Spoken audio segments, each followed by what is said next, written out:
World-famous bedtime stories from Mom.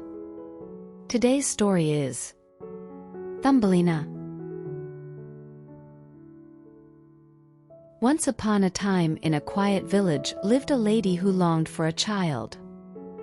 Every day she wished her home could be filled with the laughter of a child, praying to the heavens for her wish to come true.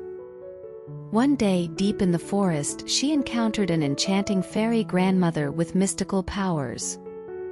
"I wish for a small, beautiful child," she pleaded earnestly. The fairy, understanding her heart, handed her a special seed with a smile. "Take care of this seed and something amazing will happen," the grandmother hinted before vanishing. Back home, the lady planted the seed with great care. She watered it, exposed it to sunlight, and spoke to it daily with love. To her astonishment, the seed grew rapidly day by day. It sprouted into a beautiful flower bud, resembling something out of a fantasy. "Oh my, I've never seen such a beautiful flower," the lady exclaimed, kissing the flower. At that moment, something magical happened. The petals gently opened to reveal a very small and lovely girl. Tears welled up in the lady's eyes, for this small child was the precious being she had longed for. She named the girl Thumbelina, due to her being only the size of a thumb. And so she prepared a bed for Thumbelina using a walnut shell, lining it with soft violet and rose petals. Thumbelina drifted off to dreamland in her tiny bed.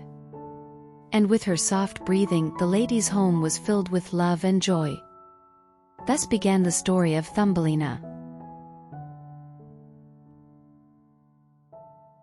It was a quiet night. Moonlight streamed through the window, and while everyone slept, a serene silence enveloped the village. Then, through a crack in the window, a toad hopped in. "My, what a cute child! She'd be perfect for my son." The toad gleamed at the sight of Thumbelina. Unaware in her dreams, Thumbelina was gently picked up by the toad, who then quietly but swiftly made her way home. The toad hurried to the pond, placing Thumbelina delicately atop a water lily. Waking up, Thumbelina was startled to find herself on a water lily, surrounded by deep waters with no escape. In front of her stood two toads. The mother toad introduced her son, saying, "Marry him and live here with us." The son, even more warty than his mother, grinned widely, agreeing with a croak. Thumbelina was speechless at the sight. The strange environment, the repulsive toads, and the sudden news of marriage overwhelmed her.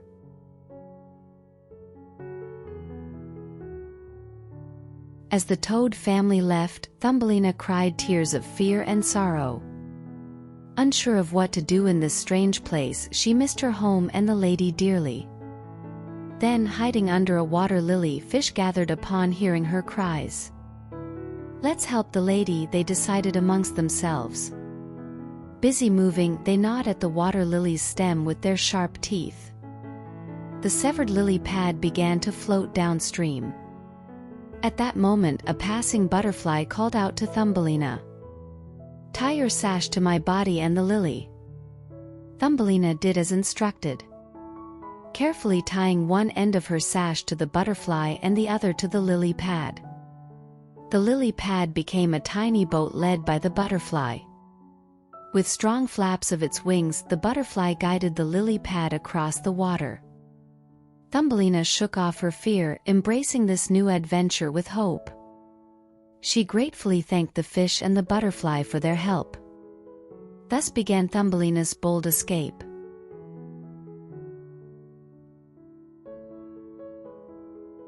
As Thumbelina traveled across the water with the butterfly, suddenly a beetle swooped down and snatched her away to the depths of the forest. The beetle called all his friends to see. "Isn't the girl I brought back cute?" He proudly showed Thumbelina to his friends. However, the forest friends were not impressed. "Why only 2 legs? Yeah, she looks just like a human, only smaller. Right, no antennae. Too ugly. The forest friends whispered amongst themselves about Thumbelina's appearance.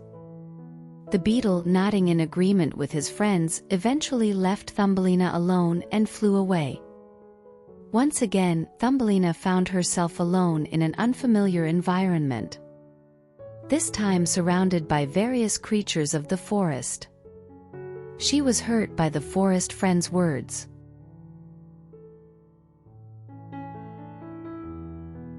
From that day, Thumbelina lived as one with the forest's nature. She greeted the dewy mornings and enjoyed sweet breakfasts from petals. At night, she slept on beds woven from soft grass. Occasionally, the forest birds serenaded her with beautiful melodies. As sunny days passed and autumn arrived, leaves fell and the first snow began to blanket the ground. With winter approaching, Thumbelina sought warmth and found the home of Mrs. Fieldmouse. Mrs. Fieldmouse welcomed Thumbelina warmly. "Stay with me through the cold winter. Help around the house and share your interesting stories." Thumbelina's heart warmed at her offer. Thus she decided to stay with Mrs. Fieldmouse through the winter, adding joy to their lives through shared chores and stories. Thumbelina found a new friend and embarked on another adventure, spending a warm winter together.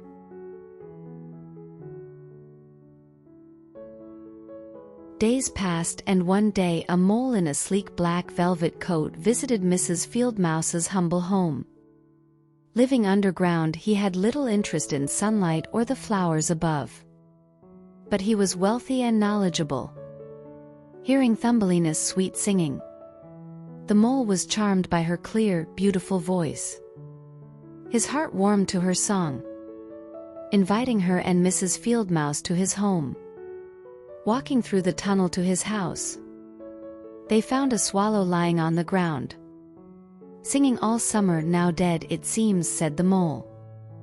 "Indeed," agreed Mrs. Fieldmouse. They passed by mocking the swallow. But Thumbelina's heart wasn't so cold. She approached the swallow to inspect it.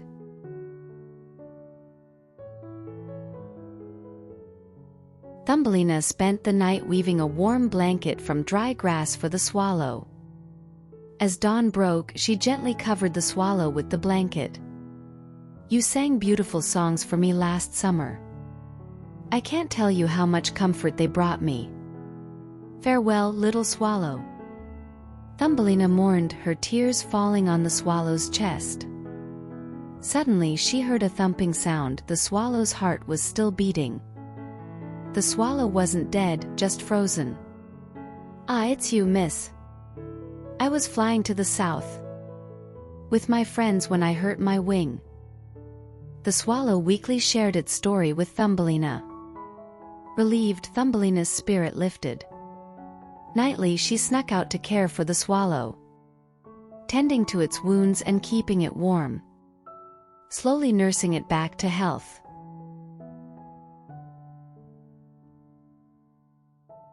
As winter slowly passed and spring filled the forest, the swallow's wing healed, ready to soar freely again. Thumbelina was happy for the swallow but also saddened by their impending parting. "Come with me to the forest," the swallow proposed. Thumbelina was tempted but couldn't forget her gratitude to Mrs. Fieldmouse. "I can't leave Mrs. Fieldmouse after all her kindness," Thumbelina firmly replied, despite her aching heart. "Then, until we meet again, farewell." The swallow respected her decision, circling Thumbelina as a final goodbye before disappearing into the sunlight. Thumbelina watched, dreaming of their reunion, their deep friendship untouched by the farewell. They wished each other well, hoping for a day when they would meet again. The mole visited Mrs. Fieldmouse's simple home nightly, his visits quiet and secretive. But one summer day he brought special news. "Come fall, I wish to marry Thumbelina." His voice was firm, his determination clear. Mrs. Fieldmouse was elated, already imagining Thumbelina and the mole's union. But Thumbelina's heart was not at peace. Loving nature and the joy of sunlight, she couldn't bear the thought of marrying the mole, who shunned sunlight and showed no interest in flowers. Mrs. Fieldmouse, surprised and angry at Thumbelina's hesitance, scolded her. "What? Would you reject such fortune? This marriage will be a blessing for us all." She pressured Thumbelina into accepting the marriage. Preparations began swiftly. 4 spiders started weaving a splendid dress for Thumbelina. And her room buzzed with wedding preparations. Under Mrs. Fieldmouse's watchful eye, Thumbelina spun thread all summer, her heart growing heavier with the longing for freedom. Thus Thumbelina found herself trapped in preparations for a marriage against her will. Hoping for a miracle to free her from this fate.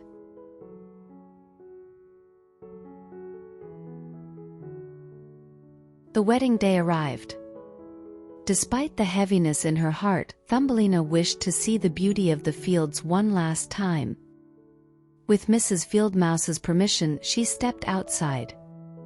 "Goodbye, bright sun, blue sky. Farewell, trees and flowers of the forest." Thumbelina bid her last farewells, engraving the beauty around her in her heart. Then she heard the familiar chirping of the swallow. "It's me, miss. I'm on my way to the south. Farewell, swallow. Today I marry the mole and will live underground forever," Thumbelina sadly told him. The swallow, shocked, approached her with a determined look. Deciding to help, the swallow thought of a way to rescue her. "Won't you come with me to the south? It's always warm there. And you'd love the flowers."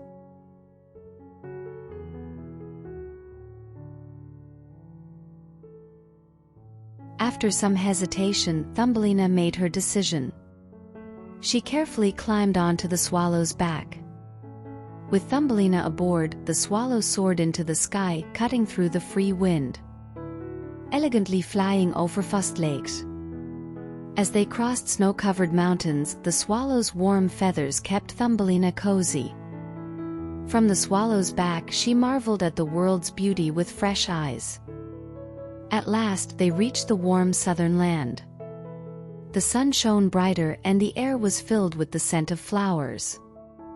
Among trees laden with oranges and grapes, colorful butterflies danced and children played joyously.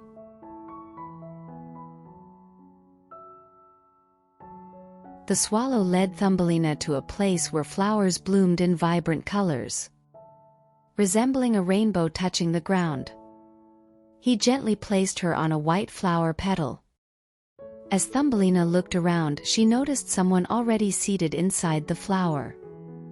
It was a tiny person, the size of Thumbelina, with transparent skin and delicate wings. The king of the flower fairies. The fairy king welcomed Thumbelina. "Welcome, Thumbelina, to our realm of flowers. We are glad to have you here." His voice was as soft and clear as the wind caressing flower petals.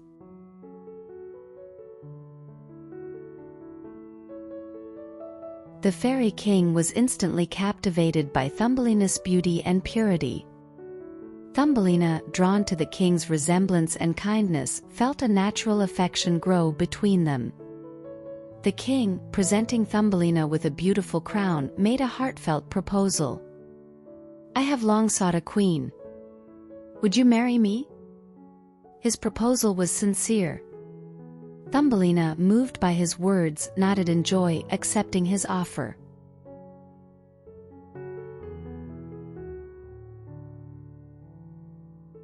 On their wedding day, a magical event unfolded. Fairies descended from the sky, opening a festival with their songs and dances. Thumbelina, wearing wings gifted by the fairies, danced joyously above the flower field, her laughter filling the sunlit space as petals swayed to her movements. The fairies encircled Thumbelina and the fairy king, blessing their union with a splendid dance, as elegant as petals carried by the wind. Then from afar, the swallow arrived. He sang a special song for Thumbelina and the king, filling hearts with melody and lyrics of love, happiness, and new beginnings. Thus Thumbelina's wedding was celebrated with the blessings of the fairies and the swallow, marking the start of her new life in the realm of flowers, surrounded by love and joy. From that day on, Thumbelina, the king, and the swallow lived happily ever after.